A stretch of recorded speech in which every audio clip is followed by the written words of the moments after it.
A very good evening, everyone. Welcome to Lecture 15 of the Professor H.D. Sankalia monthly lecture series on Jain heritage, an initiative by Bhagwan Sheetalnath Chair for Jain Archaeology, Department of Ancient Indian History, Culture and Archaeology, Deccan College Postgraduate and Research Institute, deemed to be University Pune. This particular chair on Jain art and archaeology has been established by the funds from International School for Jain Studies, a division of Amar Prerna Trust and Vardhaman Charitable Foundation, USA.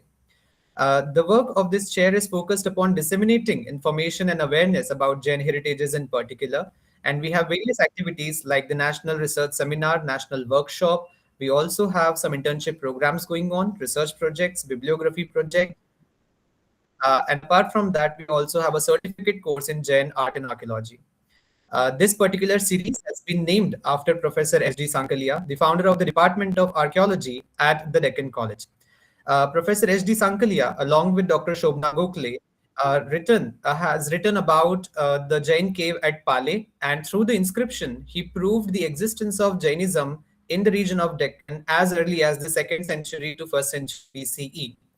Due to his contributions to the field of archaeology and this particular contribution of proving the antiquity of Jainism in the region of Western Deccan, we have named this series after Professor H.D. Sankalia. Today, to deliver the 15th lecture of Professor H.D. Sankalia, monthly lecture series on Jain heritage, we have with us Ms. Aditi Chaudhary, and she'll be talking upon Gyan Chaupar as a thinking system, Jain philosophy, and material culture. Aditi Chaudhary is presently a cultural practitioner and founder of Jildsaaz, a venture dedicated to reimagining traditional games as tools for learning, heritage engagement, and spatial experiences. Her work spans museum, galleries, and cultural organizations, including the National Museum, INTACH, Anant Art and Culture. She has also done her master's dissertation on this very topic that she is presenting today. And apart from that, she was also my classmate in my master's at Deccan College. So, very warm welcome, Aditi. You can kindly start your presentation. Thank you so much, Ocean. I hope my audio and video are clear before I Yes. begin. Okay, I'll just share my screen.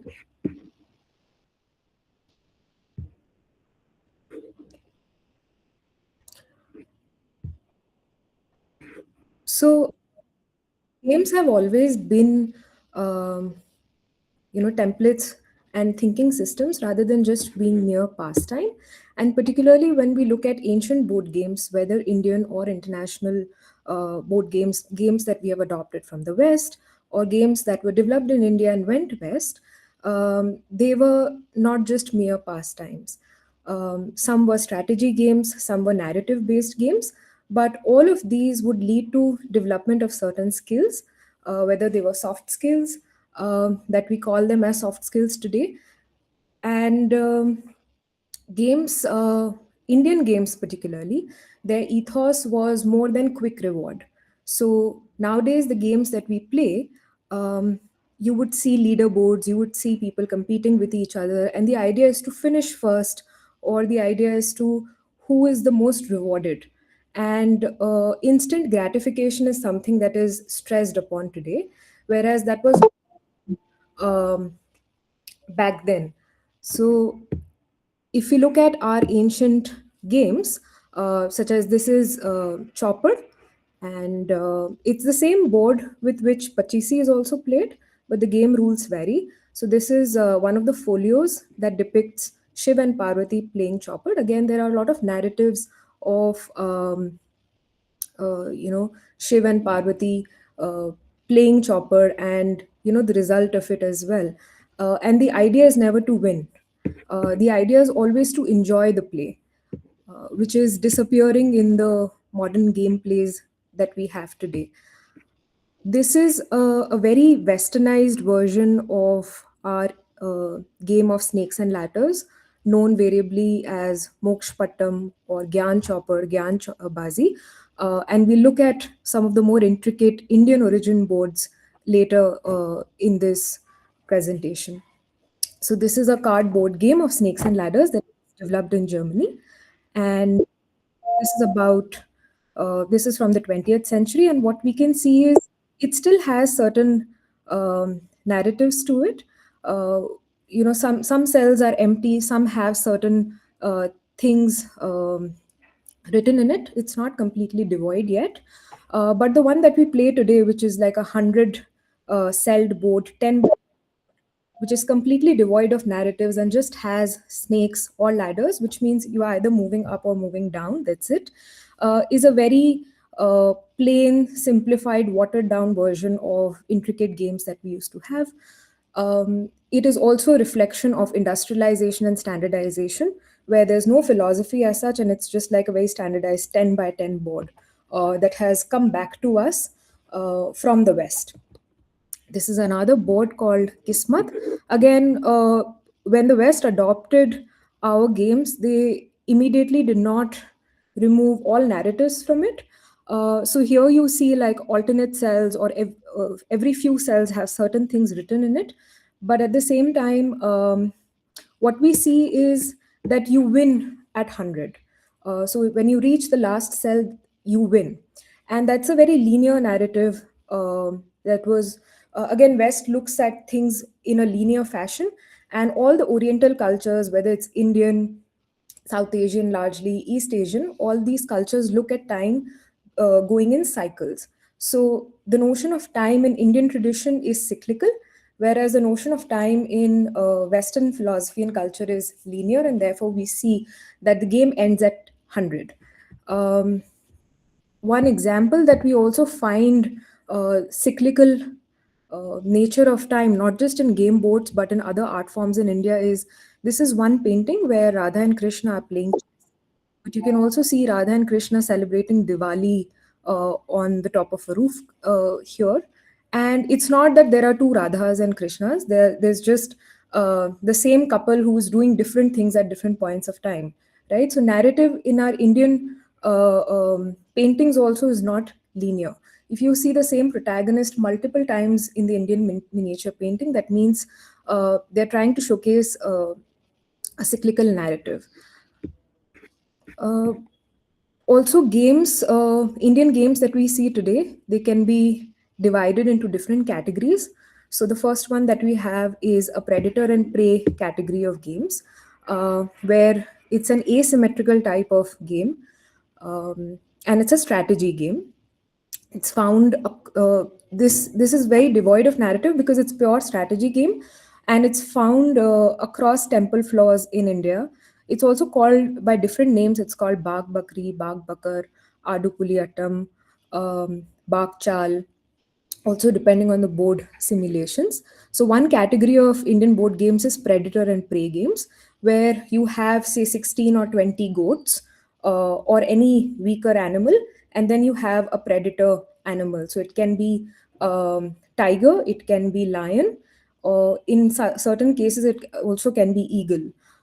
So these are predator and prey games that were played, and they are still played in a lot of villages in India even today. The next category is strategy game. This is Nine Men's Morris. Nine Men's Morris is not an Indian game. It was adopted, it is a Roman game. And we see that it was via the Roman trade that used to happen uh, in early part of AD, 3rd century AD, that we see that this game started appearing on cave and temple floors in Western India, where trade used to happen with Rome. This is Nine Men's Morris. It's a strategy game. Then we also have race-based games. So all your precursors to Ludo, Pachisi, Chopper. This is Senet, which is an Egyptian race-based game. There's also Royal Game of Ur, Chaukabara, Changapati, Ashtpad. All of these are race-based games that we have. Then another category of games is distribution games. Um, this is known differently in different parts of the world again. It is believed to be of an African origin that was again assimilated in India or in the coastal regions, because trade used to happen on between east coast of Africa and west coast of India. It's known as Mankala, and you use seeds and you use like different mathematical equations and formulas to distribute, and this is like a solitaire game as well that could be played. Ramayana also mentions Sita playing this game when she was in Lanka when she was alone and she would play this type of this game. And then there are war games. So you have chaturang, you have chess. Chaturang is a precursor to chess, and we know that chaturang and chess both originated in India and they have traveled. Um, the games that we are looking at today are narrative based games. So when we say Jain, Gyan Chaupar, those are particularly narrative based games that we are looking today. What do we mean by narrative based game is there is a certain template, and that template is then explored to accommodate different philosophies and ideology. And whoever engages with these games learns through learns these ideologies not in a very didactic form, but you learn through play. This is one of the boards. So, just a few examples to show that how these templates of games can be used to accommodate any type of ideology or any type of narrative that you would want to attach with it. So, this is a game board that was developed by the suffragettes in UK during the suffragette movement in the early 20th century. And again, they've made this game in a very circular fashion where you have to get out of the prison, and that's your goal. And you have to avoid wardens, you have to avoid policemen to get out of the uh, and it sort of represents the suffragette movement that used to happen in the 20th century, that happened in the 20th century. And suffragettes used to use these and they used to distribute these boards to common people so that they become familiar with the suffragette ideology. This is Monopoly, a very well known game around the world, which embodies the ideas of capitalism. And this has been adapted to the Louvre version to suit the Louvre narrative. Um, this is a Japanese board of Sugoroku, and it shows 10 realms of incarnation of Jukai, which is, and therefore, it is also kind of a snakes and ladders game only, but it's a Japanese variation of over here. This is another game which is basically you're traveling through Berlin, through the city of Berlin. Again, a narrative game that one can see over here. Um, so, just to show like different categories as to how people have been using games as templates to disseminate their own ideology and philosophy. This is the checkered game of life. You can see the player going to school, then going to college, then having an ambition in life. Certain cells have poverty, ruin, bravery, different uh, um, events or milestones in life, as well as different emotions and different states that a person would go through. So, matrimony, gambling, happy old age, success, ruin. So, this was called the checkered game of life. Um when we look at Gyan Chopper, these boards are not merely just snakes and ladders, how we perceive it today. All of these cells used to have certain label to it, and therefore the movement was not very movement across the board, whether you're climbing up the ladders or you're coming down through these snakes, was not random. Uh, if you can look at this board, this is a Vash, and it has text both in Hindi and Urdu. And the last cell of this board is particularly interesting because it has a snake on it, unlike the Western variations, where when you end up on the last cell, you win. Here, if you end up on the last cell, you again uh, are thrown to the third row and you have to play again. So it again represents the cyclical nature of time. The time is not linear, and the idea is that you're not supposed to win, you're supposed to experience the ideology. So therefore this game is never ending. This is a board from the Pitt Rivers Museum, belongs to the 19th century. This is another board which is Sufi Snakes and Ladders from the Ashmolean Museum. Again, this codified the Sufi philosophy and ideology. and this is a 100 cell board. So the number of cells would also depend on the ideology that you're trying to represent. Here you have 72 cells.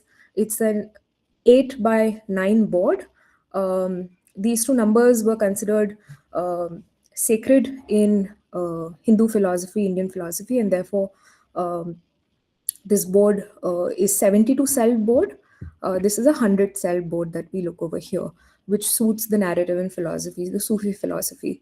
This is a board from either, the provenance is either Ajmer or Delhi, and this is at the Ashmolean Museum.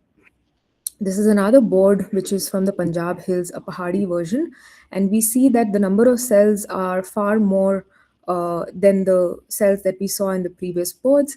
It's a very extensive um board with a lot of content, and therefore, the larger this boards and the cells would become, the duration of the play and the engagement of the player would increase with time. So this is a board from the hills up north.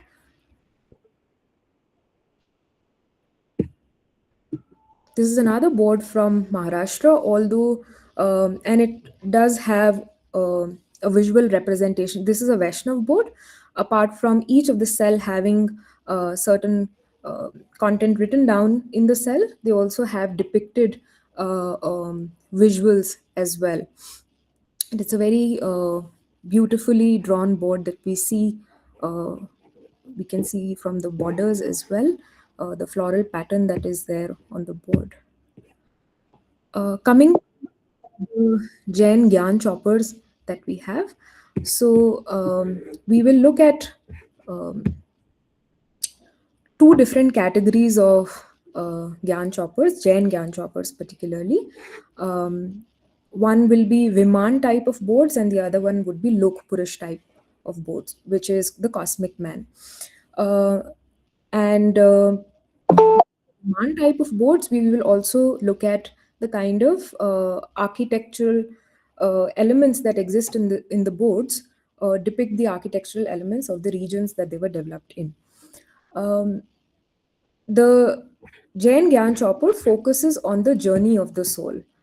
So one would see that you are navigating through the board, and it's very similar to how what all different um, uh, navigation points a soul would have in life, right? It is considered that the Jain Gyan Choppers were first developed among the Jain monks in Western India to disseminate their philosophy and ideology. And It is dated that this would have started around 9th or 10th centuries CE. However, the existing boards that we have today, because they would be made on perishable materials like cloth and paper, and therefore the boards that we have today date back to 18th century onwards. So we have 18th, 19th century boards um, uh, here as examples. But the kind of sophistication and the kind of detailing that we see in these boards indicate that the tradition of the Jain Gyan Chopper was a longer tradition. Um, and this is something that Andrew Topsfield has also talked in his book and his essay. The number of cells that we see on the Jain Gyan Chopper board are 84. So it's a 9 by 9 board. Um, you can see over here, it's a 9 by 9 board. Um, and there are three additional cells that are added that makes it 84. So 81 plus 3 is 84. Um, the number 84 has a lot of significance in Jain philosophy because they believe that the soul has to journey through 84 yonis or births. So 84 is a very important number in Jain philosophy and ideology, which we see on the board. This particular board is from coastal region of Gujarat, and therefore we see that the snakes here more look like fishes or um, marine animals, and it's not they are not exactly like, and the ladders are also more like ropes. So from region to region, one can notice that they would include the local flavor of the culture into these boards as well. Um, on the left over here, we can see the seven hells that are again mentioned in the Jain philosophy. And this is the Madhyalok, which is uh, Bhulok or Madhyalok. And the Panch Anutas are on the top over here. The five cosmic realms are on the top over here. This is one of the earliest boards that we have that exists today from the mid 18th century. And again, one can see that the snakes are very broad and fork tongued. The ladders are more like pathways to the top. And these again represent the regional architecture, the Viman type boards that we were talking about earlier over here. This is another Jain version of the board, and again, the pathways are more rope like. And one can also notice that there are certain these small boxes over here, which we'll talk about when we look at the gameplay or the how the possible gameplay as to how these games were played. Um, Again, the floral pattern and the Vimans over here represent the local architecture of Rajasthan or Gujarat. These are the two regions from where we can actually source Jain Gyan Chaupar boards. Usually, the provenance is either Gujarat or Rajasthan. This is the Lokpurish type of board, um, where the board is fixed, um, into the central part of the cosmic man or the Lokpurush. And again, the extra cells, the three cells that we were talking about, one can see they are located in the arms of the Lokpurush 1, 2, and 3, and the rest is 9 by 9, 81. So that makes it 84 cells. You can also see the Lokpurush is holding rosary beads. It's a very vibrant board, colorful board from Gujarat. And this is at the Calico Museum in Ahmedabad right now. This is from the mid 19th century. It's a Jain Gyan Chaupar from Rajasthan, and it's devoid of color. It's very chaotic. This is also to a certain extent not legible board, but again, the structure one can see over here the two side cells. Um, this is one extra cell over here, and the 84 cell 81 plus 3, and this is the cosmic realm, the five cosmic realm over the top. Yes, this is another variant of the board from the late 19th century. This is a board from Udaipur, Rajasthan, and again, it's very immaculate, clean, um, minimal colors that have been used over here. Again, represents the local architectural elements as well from the region. This is a board at the National Museum, and again, one can see the intricate border over here. It is very representative of the Pietra Dora elements um, of the marble inlay work that we see in Baby Taj, which is um, Itmatuddaular's tomb and later Taj Mahal. So this is also a 20th century board over here that we see. So 1, 2, and 3, and 81, which is 84 cells. So these are some of the Gyan Chaupar boards, Jain Gyan Chaupar boards that we have. And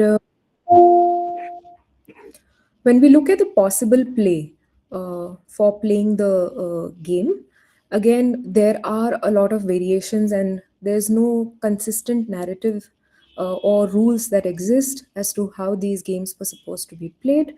Uh, Particularly, there are no primary rules as such that exist from which we can reconstruct, because this is not simple snakes and ladders that you just throw either dice or coddy shells and you just move and move down um, the board. So there are certain special rules attached to each of these boards, and therefore we have certain some reconstruction from secondary sources as to how to play these games. um, and this is also like a possible play, because even today when we play board games with our family members, we know that every region and every family has like a different rule to it. Even when people play ludo, some people accept that six, on the throw of six and one, people can take out counters and play. But there are certain regions where only six is counted um, as a legit number on the dice with which you can take out a counter. So even today with standardized games, we have different versions. Uh, there was a very popular um, uh, trend that had started because since the time Uno was introduced in India, people used to do plus four and plus three and plus two and plus two on top of it. But the developers of Uno then issued a guideline that you cannot throw plus two on top of plus four. But people still went ahead and played the way they wanted to play the game. So there are a lot of variations in rule play that can exist, and each of the board can also have a special rule play to it as well, depending on the developer of the board and how they wanted to perceive it and conceive it, and how they wanted people to approach it. So there is a secondary text, there's an untitled manuscript by Lalu Jethabhai in Gujarati. And that particular textbook manuscript mentions that Gyan Chaupar is supposed to be played with a four phased dice. It's not supposed to be played with the six phase dice that we use nowadays more commonly, but it is supposed to be played with a four phase dice. And that four phase dice can have different configurations in terms of numbers. It can have 1, 2, 5, 6. It can have um, 2, 4, 5, 6. So different configurations can depend on from region to region, right? So it needs to be played with a four phase die, and whenever one lands on, say, the bottom of, say, um, the rope or the ladder, you cannot climb it up simply. According to the text, you have to throw one when you land over here in order to climb up. If you manage to throw one good enough, you can climb up easily. If you don't throw one, you have to continue as is, even though you have landed on the bottom of a ladder or a rope. So this was not as easy or as fast of a gameplay that we assume, depending on our understanding of snakes and ladders today. This was more nuanced, and people were supposed to spend more time with it in order to grasp the philosophy. And even if one is supposed to go over here, say for example, if you've landed over here and you want to go over here on this cell where we see these ropes or ladders converging, which is cell number 80, if one manages to throw uh, number one on the die, then you can go up to the corner. Otherwise, one has to continue up until cell number 84, which has a snake, and you again climb down. So, again, representing the cyclical nature of time in this board. This is the only variation. This is one of the most important variations that the Jain boards have, where they have like a five-celled cosmic realm on the top, where one can reach that cosmic realm given they fulfill all conditions. Otherwise, they have to follow the same rule that we see in all other Gyan Chaupar boards that you have to land on the last cell and you have to climb down. Uh, these boxes that we see over here represent the 9 um, energy um, sort of gateways that a soul passes through. That is why there are 9 different rows that represent um, these 9 gateways that are represented by these cells. Like how you have the chakra system in the in the Hindu philosophy, that these are the different chakras or levels. Similarly, Jain philosophy has these 9 energy gateways that one is supposed to pass through. So sorry about this. Um, and these are the 9 uh, energy realms that one is supposed to pass through, that is represented over here in terms of these boxes. Um, the other gameplay, there are certain other rules that come from other sources as well. So there's another variant or a special rule that we have, which is from a text written by this person called Sridhar Adhare. And he tells this rule in the context of one of the Jain boards that are in uh, belong to a private collection of Marcel Nice, and this board is belongs to the 19th century, um, and this board is in Antwerp. And basically, before you climb up, say, each of um, these ropes or ladders, whatever you want to call them, you have to answer a question of the Jain philosophy. If you answer it correctly, then you can climb up, and if you can't answer it, then you have to again move through the board or navigate through the board, uh, normally how one would go to each cell, right?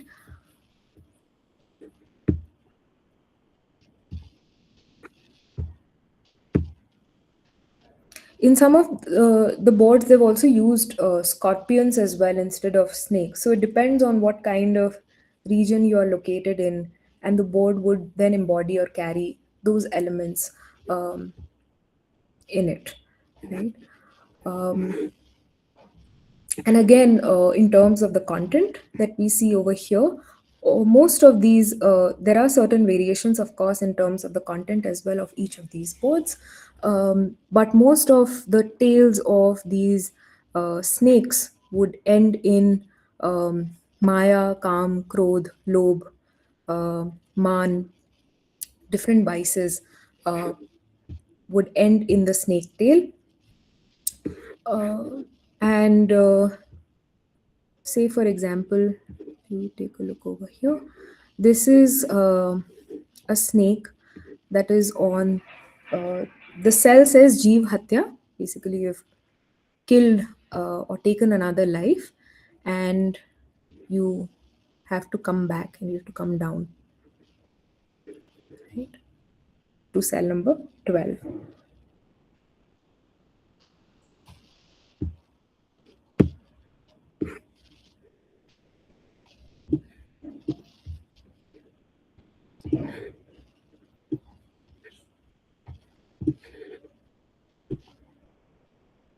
And again, in terms of the rule, you cannot begin. So you start on cell number one, but you cannot again, you cannot randomly start playing the game from 1 to 2 to 3. If you're on cell number one, you again have to throw one to enter the board. Because in the Jain variations of the Gyan Chaupar, we see that cell number one is always located below or outside the board. So you are on cell number one, but if you want to go to cell number two, you are to throw one. You cannot randomly jump to, say, on a throw of four to cell number five. So you have to throw one to enter the board or to play the game.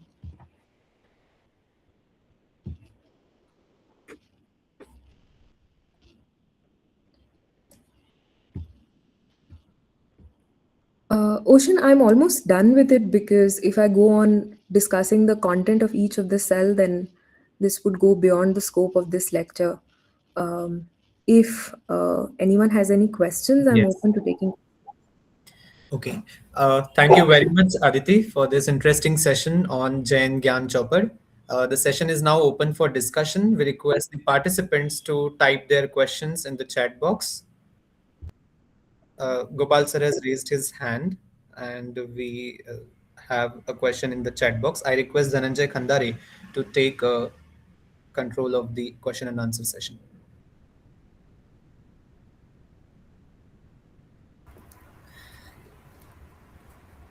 Hello.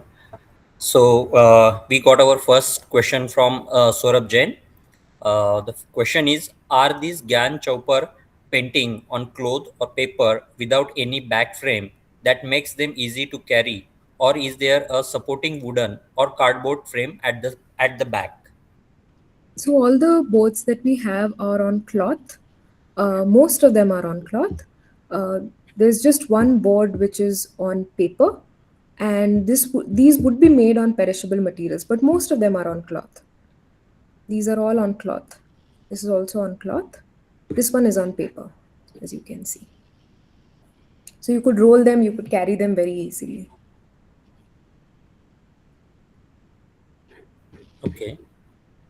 Um, the second question is also from Saurabh Jain. Since this game of chances, does that highlight the role of Bhagya? That happens through the dice that you're using. So the element of chance is introduced with either you using a dice or Cody shell or any other simulator to play, right? So that element of chance comes in through the dice and not on the board itself. Okay. Uh, the next question is from Oshin about the dais. What was the material used? Then the second question is: was ivory allowed to be used? Also, what about the present use of this Gyan Chopper? Okay. So in terms of dice, one would not, we have not found, say, dice along with these boards as artifacts. So you could use any simulator that you would have available. You could use Cody shells and you could throw them and you could count it based on the top and the bottom face of the Cody shell. Um, People usually would use dice which would be made out of wood.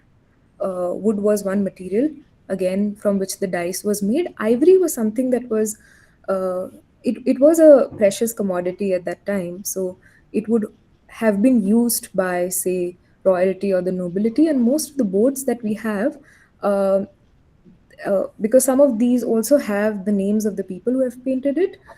These do not seem to belong to any patron artisan relationship.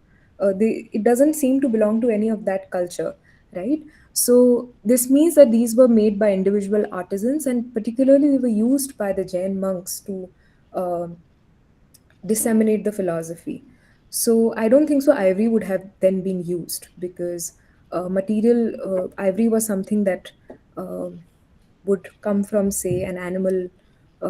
Would It belongs to that, that's an animal teeth, right? Like animal bone.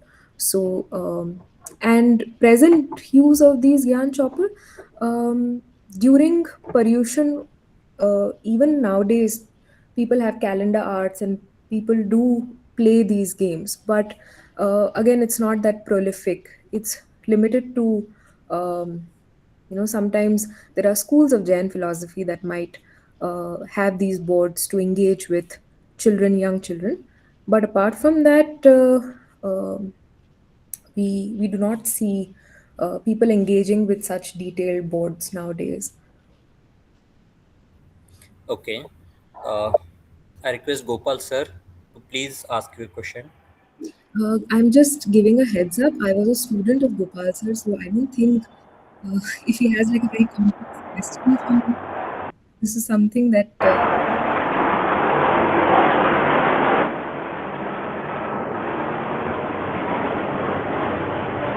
Hello.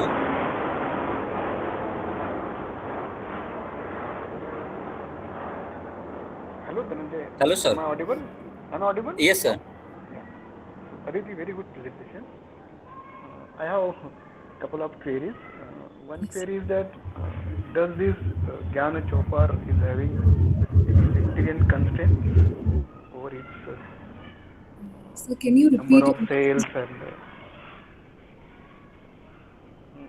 does this Gyan Chaupar is having any sectarian constraints? Sectarian constraints. Um,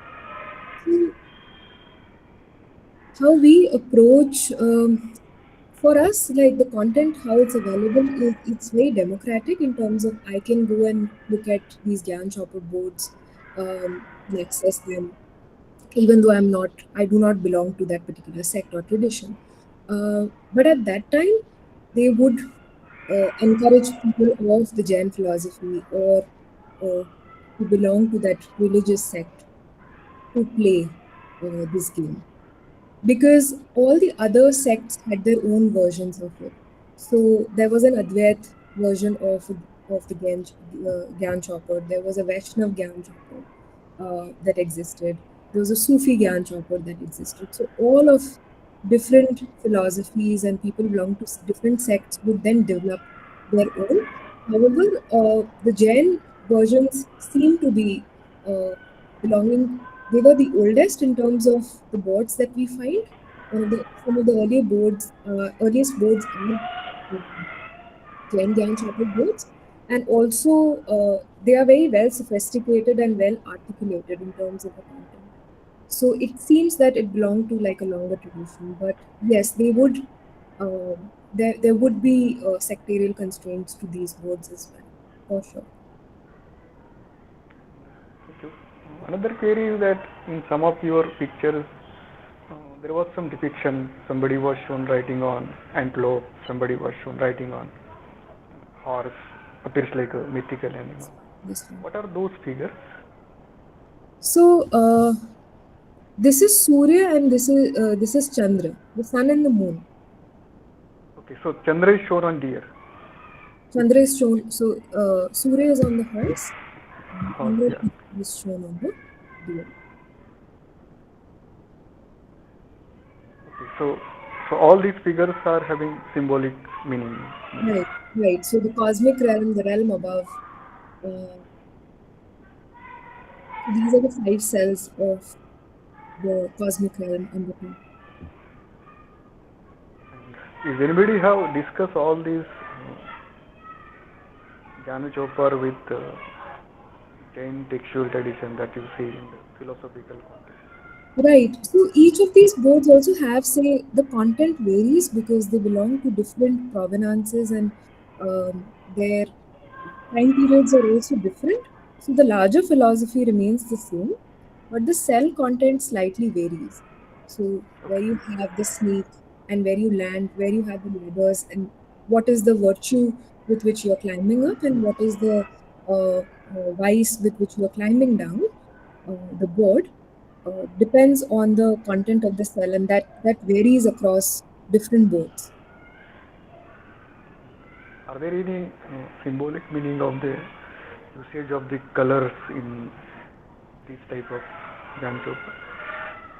Mm, colors, I'm not sure. However, we do find certain boards that are completely devoid of any colors, and then there are vibrant and colorful ones as well.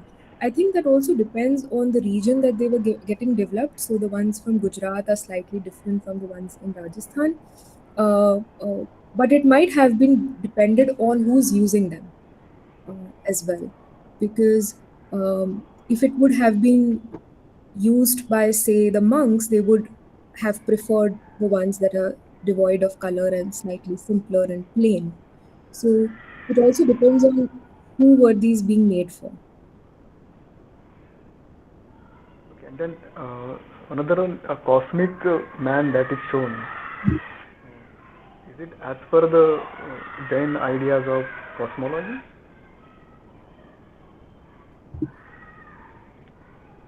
This one, right? Yeah, Because this one. cosmic man exists in the Jain philosophy, but again, they've not explored like the parts, the way Jain philosophy explores the cosmic man. It's just more like a visual representation over here. Um, Yeah, yeah, yeah.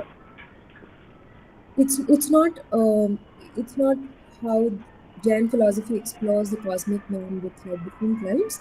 That is not something that is explored in this book. The content is more or less the same as the other Viman books. Is there any comparative studies of these kinds of depiction that you find in late medieval period in Western India? The cosmic man of the Hindu So tradition, cosmic man of the... this is the only board that exists for the cosmic mind in the No, no, Jain. I'm asking about Sorry. Uh, when you find the kind of painting tantric tradition also where the cosmic man was often shown and having the various kinds of the information associated with it. Is anybody have done any comparative studies?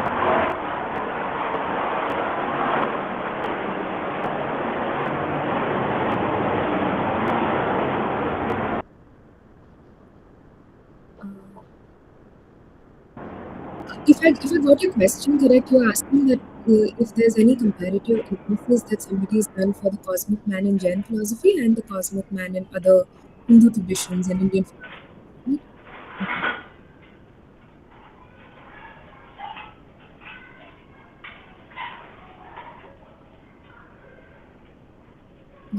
So is that your question? Yeah, yeah, yeah. Yeah. Any comparative studies on it? It was the question. So I have not gone into that.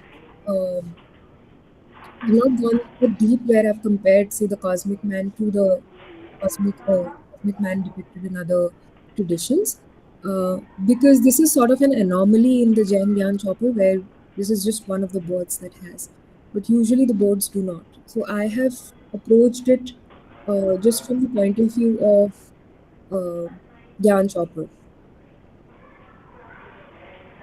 Thank you, Aditi. Thank you very much.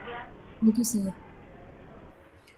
Okay, we have next question from Vaishali Dugad. Which Jain text contains references of this game? So there's a 10th century text. I can type down the name for you by the end of this when I take other questions.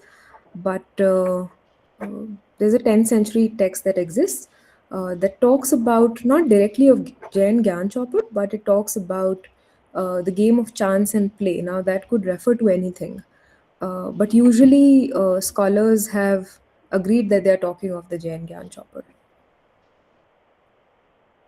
Okay, we got next question from Abbas Jain. What language is this?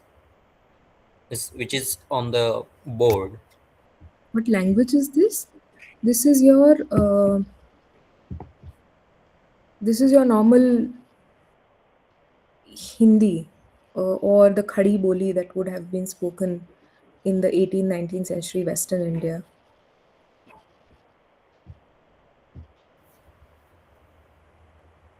Like not the very polished version of Hindi that we speak today, but like more abridged version of the Khadi Boli that was used in North and Northwestern India. Some boards coming from Gujarat would have, say, Gujarati as well, and some from, say, Rajasthan would have their local language, which is Mewari, Marwari, Shekhawati, different languages. But most of these boards have Hindi or Khadi Boli, depending on the provenance. Okay, that's the last question we have till now. Thank you so much, Aditi. Thank you. Oshin. Thank you so much. Yes, thank you, Dhananjay Bhaiya. We have with us Prashant Goyal, a research fellow of UGC. I request him to kindly propose the formal vote of thanks. Thank you, Oshin. Good evening, everyone. On behalf of the Bhagwan Sheetalnath Chair for Jain Archaeology, Department of AISC and Archaeology, Deccan College Postgraduate and Research Institute, Pune, I would like to express my heartfelt gratitude to all of you for being part of today's event. We are especially grateful to Ms. Aditi Chaudhary for delivering the lecture number 15 of the Professor S.D. Sankalia monthly lecture series on Jain heritage. Her talks on Gyan Chaupar as a thinking system, Jain philosophy and material culture was highly informative. I would also like to thank Dr. Sulek Jain sir, Dr. Pavan Jain madam, Professor Usharani Tiwari madam, Lakshmi Mallipalli sir, Dr. Arvind Sontake sir, Dr. Shobhas Benjalwar sir, Gopal Joge sir, Rupesh Matkar sir, and we also have some international participants, Tessa Kohn and Singh Raja. Thank you for the organizing team, Bhagwan Chitalnath Chair for Jan Archaeology, for their effort in making this event possible. And finally, a heartfelt thanks.